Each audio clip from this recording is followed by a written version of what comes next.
It's my great privilege to announce the DHL Stormers to face the Selshie Sharks on the weekend. Starting at the back, Damien Willemse, Sergeal Petersen, Dan du Plessis, Damien Delende, SP Marais, Jean-Luc Duplessis, Herschel Jankies, Sukumbozo Noche, Peter Steph Totoya, C. Khaleesi, Captain, JD Schickeling, Eben Etzebeth, Frans Mahurba, Bongi Mbanambi, and Ali Vermaak.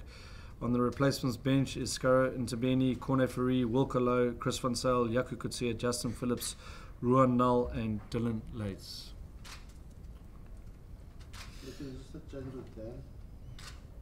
Dan Dup. Yeah, he had an outstanding pre-season, and just merely giving him a bit of a spin there at outside centre. Ruan drops to the bench, but yeah, he's gone really well in this pre-season, and obviously we want to build a bit of capacity at 13 as well, so he gets that opportunity there. Firstly, last week you said you don't want to answer whether Dylan Leitz was fit. If David's going to say 15, he's fit this week. Yeah. No, well, I mean, it's he comes straight in onto the bench now that he's fit, so, and it's not a straightforward, him coming straight into the starting lineup. I felt that Damien Willemse performed well on the weekend, and we won. So did Jean-Luc Duplessis. So obviously, then Dylan comes onto the bench. Is he only injured? Yes, yeah, he's out, Steve. Don't know the exact length of time at the moment, but he's having a scope on his knee, and it's between 4 to 6 weeks before he can start training again.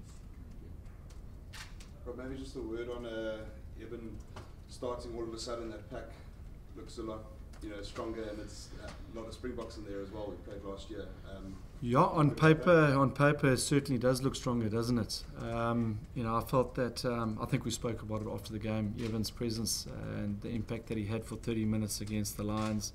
Obviously it was quite significant, and it brought the team together, and it certainly showed at the end of that game. Obviously he brings a wealth of experience, and but you're right, on paper certainly does look a stronger pack. Flecky and Dan Dup is a guy that when he played under 20 level, he was he looked really, really good. And it's just he's been very unlucky with injuries. I mean, how excited are you? Very excited. I coached Dan under 21 level, and he was an outstanding centre then. He showed his talent in the S under 20s at the World Cup. I think that he's been really unfortunate with injuries over the past couple of seasons, like his cousin. But this is probably the best pre-season I've seen Dan have in a number of years, and every pre-season he has come in with an injury, whether it's a shoulder or a knee, but this time he's come through with flying colours. So he's shown it in his training, he's shown it every time he's put on the Stormers jersey, so he does obviously get in a chance now at 13. He offers something different. He runs nice and hard. He's got good angles of running, and he's nice and fit, like I said. So he brings a lot of energy to the group. Well, just a word on how the Sharks been playing, their attack and especially their set piece. Yeah, look, I think that certainly the Sharks have improved over the last couple of months. They're playing with a lot of confidence, obviously. Winning the Currie Cup final has obviously given them that extra sort of boost of confidence. First two games, I felt tactically they were really smart. I think they're playing a clever brand of rugby. They're not just totally relying, which they've got, but they're not just relying on that brute force and that ability to dominate up front. I think they've got a nice balance to the way that they play. As I say, I think that they're tactically smart, and we're certainly going to have to match them, in that regard. Alistair, just your battle with the Thunders, all Springbok front over the Sharks. I do think that matchup will go. Yeah, like Coach said, they're strong up front, and we know it, and we worked hard during the week for that battle this weekend. So I think we're well prepared. And Kuni stays in the scrum games in Yeah, scrum games in last year in the Currie Cup, so I know more or less how he is. Rob, the Sharks have a young fullback, and in terms of the talent coming through from both sides, to have 15s of that, what does that mean for just in general? In South African rugby, it's excellent. I think Fussie's he's an outstanding young player. I mean, to be playing Super Rugby at such a young level, age, and actually dominating in both games, he certainly has made his presence felt. He's incredibly quick, He's got a decent kicking game, and he looks like a smart, footballer. So to see him and Gaza, or Damien Willemse playing at the back, certainly is building some talent at, in the back three position. Like I said earlier on, I think that the Sharks are a well-balanced side, and they're playing some smart rugby, which makes them, difficult to plan against and obviously play against, and they're playing with a lot of confidence. So, it will be a big challenge for us. We're certainly going up there as underdogs, but we'll embrace that challenge and look forward to it. Bro, when you have such young fullbacks, they obviously they can make mistakes and potentially easily, but there's also the X factor that they bring. So yeah, so there's a lot of that as well. Both those guys, yeah. If we were talking about Damien and Fassi, yeah, both have got that X factor, But I think that what's important now, at this level and international level, is that's how they minimise their mistakes and they make the right decisions, and they can only learn that by playing regularly at Super Rugby level. And both of them got that total X factor about them, and they can breach the defensive lines at will, But it's really about their game management that will be key, going forward if they want to go up for higher honours, and I think both of them certainly have that potential. Sergeal, Robbie mentioned the two fullbacks. How important for the leaders to assist them, especially when they want to maybe do a counter-attack? Yeah, no. As a back three, it's very important to work together, and I think with Gaza, myself, and SP, we've worked since Currie Cup already, and so hopefully we can take that momentum into the Super Rugby also. So last week was you played obviously Super Rugby before, but with Stormers, was it a long wait after coming down last season to actually to get the jersey on and get the run out last week and again this week? Yeah, no, it was long. Holiday. Long holiday. Flick always teases me a lot. Oh. But holiday, you had a long holiday. Holiday last year, yeah. But yeah, it's just good to be back on the field, man. After this injury, coming through a full season of Currie Cup rugby, just hopefully, the injury can stay away from for this season. And so it's good. I mean, and what did you think of your performance last week? Well, we won, so that's most important. My performance, I think I didn't do too badly. I'm still in the team for this weekend, so Flicky must probably agree with that. But I'm just happy that we got the win, and hopefully we can build from there. Rob, if it is wet, is that a situation where you look at Jean-Luc to step up and kind of grab the game by the scruff of the neck and one thing? Oh, I think you expect that, eh? I mean, even if it's dry conditions, I think there's a lot of spotlights on the 10s these days, with increased line speed that's happening from a defensive point of view, putting the 9s and 10s and 12s under pressure. Regardless of the weather conditions, we all know. I mean, rain is expected, but I mean, we all know that if it's if it's hot there, it's humid. The ball is like a piece of soap. So, it's difficult conditions to play in. But regardless, you want your 10s to dominate. I felt that there were glimpses of it last weekend. Certainly in the second half, I felt that Jean-Luc started to take control of the game. But and that's what's expected of your 9, 10, and your 15. It's you just look at the way that Richie Mwanga drives the Crusaders' way, Alton Jantjies drives the Lions. I think that Rob de Preer is doing a good job now with the Sharks, and him and Louis Schroeder. That's what's expected of these guys these days. It will be interesting to see. I see there's a few interesting comments on how Beauden Barrett's going to go, because with line speed, in the past he was allowed to run at the advantage line and given time and space, but with line speed it's been taken away from him, and it's playing into sure, he's World Rugby Player of the Year numerous, and he can do all the talent, and he'll have to adjust his game, but likewise our 10s have to do that as well. Just modern day defenses are just really putting 10s under pressure, and they've got to be able to control the game, and whether that's standing a little bit deeper or just a little adjustment here and there, controlling the game with a boot or with a pass or finding space, but it's not just them on their own. Like I said, it's the 9, 10s and 15s, and then obviously the communication on the outside has to be effective enough, and I think the teams that are certainly performing the best at the moment in Super Rugby are the ones where their 9s and 10s are certainly taking control, and their 15s, and I feel that the Sharks have got that right at the moment. Crusaders have got that right at the moment, so it's important that we get that right as well. Robbie mentioned the 9s. Sergeal came on last week, made Yeah. a difference. Just your thoughts on his progression so far? Yeah, very happy with him. You know, I mean, he made a big difference when he came on, and that's what's expected of him. You know, he's quick.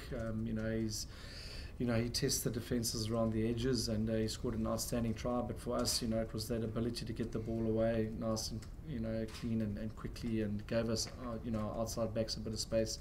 So for me, he's going really well. You know, I think he got a lot of confidence playing regularly in the Currie Cup, and he's taken that form now into Super Rugby, and he's got a chance now. You know, with Janu possibly out with that 4 to 6 week period. You know, both him and Justin Phillips have got an extended run now to really get some form. How close was he to playing, even if Janu wasn't injured? Oh, look, I think that with Janu, we're going to have to manage Janu as the season goes along. You know, he's an experienced campaigner, and you can't, buy that. You know, so it's he's got a big role in terms of our whole group, and also in terms of the way we're going to play. But certainly, Herschel and both Justin are pushing hard, and with Janu as an experienced campaigner, part of his role is to groom these guys and get them experienced enough and help them, develop into quality scrum halves like Janu is. So it's this year certainly, like I said, we were going to give those youngsters an opportunity along the way, because we do have to look after Janu. But now he's injured, so these young kids have now been pushed up, and they got that chance now. Sergeal, you're coming up against two Springbok incumbent winners. You've been with them probably, as I said, on the India tour. You know them. Do you see this as an opportunity, possibly to show, to get one up on them? I think it's an opportunity for me to prove to my teammates that I can play in this this level of rugby. But obviously I've played with Mapimpi at the Cheetahs, and with the help of the team and everyone else, we'll try our best to nullify their opportunities, and just nullify their opportunities. What do you think the main strong points are? We've done the preparation, and Flecky can elaborate more on that. Drop me in it. No, beautiful. Yeah. No, but we during the week we had a solid session, solid training week behind us, and hopefully we can just take this week into the weekend.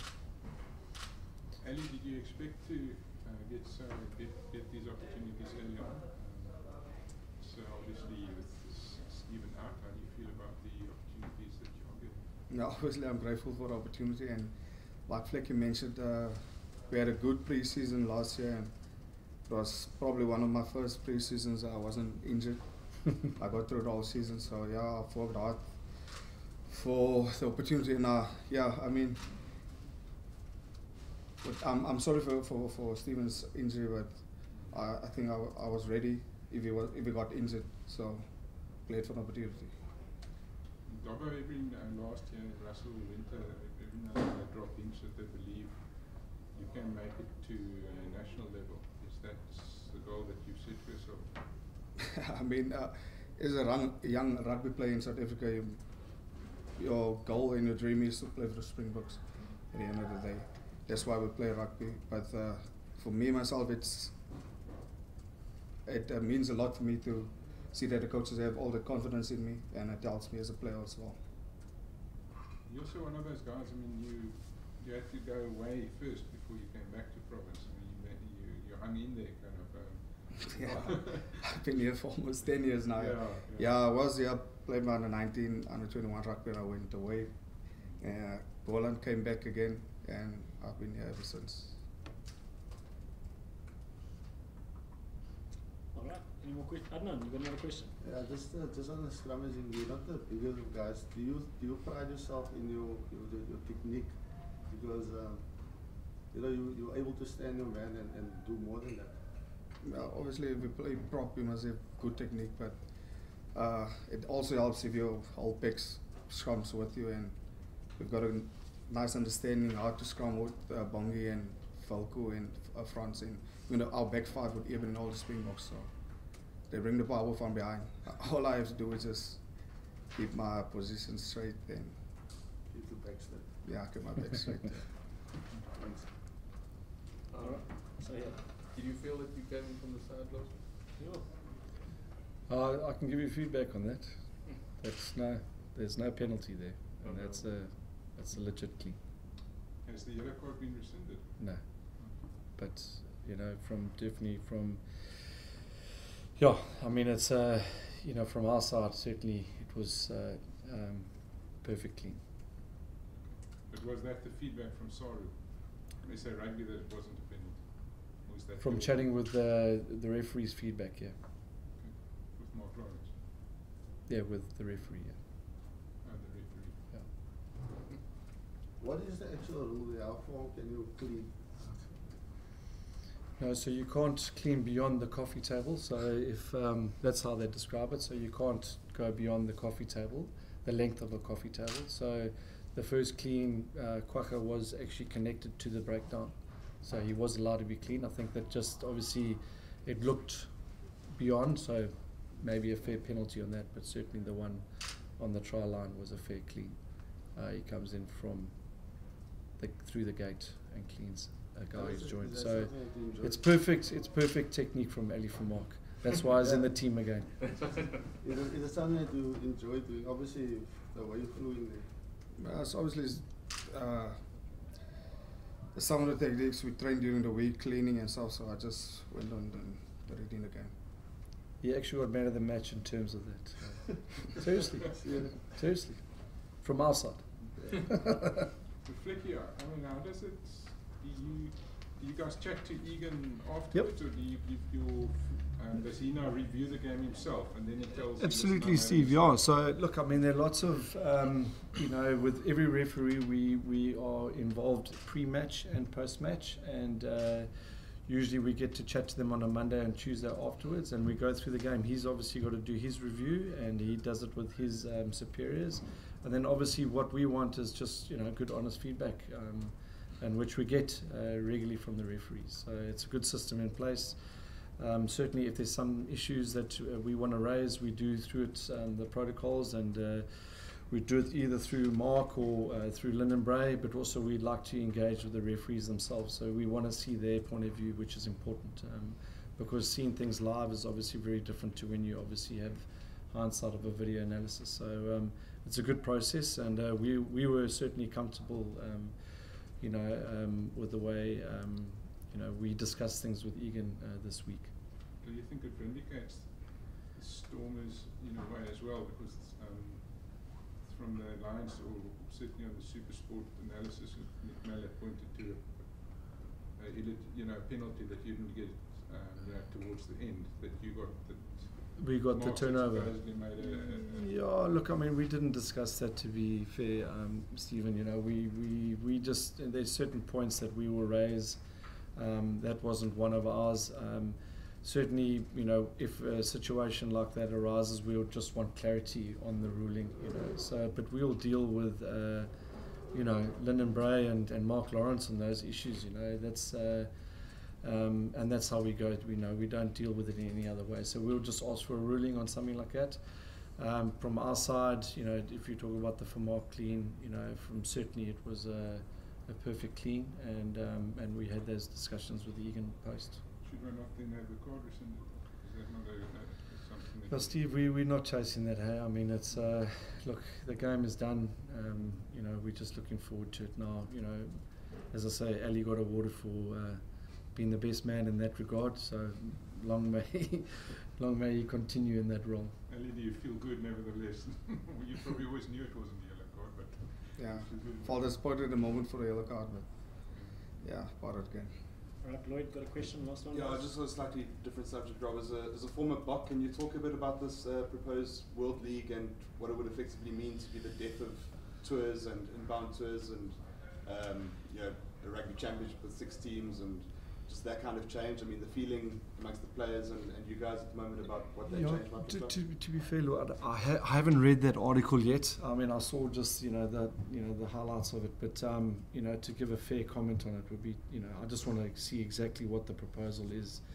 But I can say one thing: inbound tours and outbound tours were the favourite thing, as for me as a player. Going part of a large group. 38 players travelling a different country, I felt those were, you know, really special days for, especially for young guys. I mean, these guys, Sergeal and that experienced that at the end of the year tour now, training with the box, being part of it. You know, it's just some special times, or you know, for any young kid, you know, who wants to be part of that setup. So I feel tours are still important and valuable. If we just look at the British and Irish Lions, you know, that is probably one of the most amazing tours, whether they inbound or, you know, whatever I mean, they're always inbound, but you know, whether you part of it as a provincial player or a Springbok player, you know, those are really special times. But to give a fair comment on the rest, it would be difficult. I haven't read the full article. Cheers. All right, thanks very much, everyone. No one's going to ask Mike about the jersey change. Yeah. That was Monday.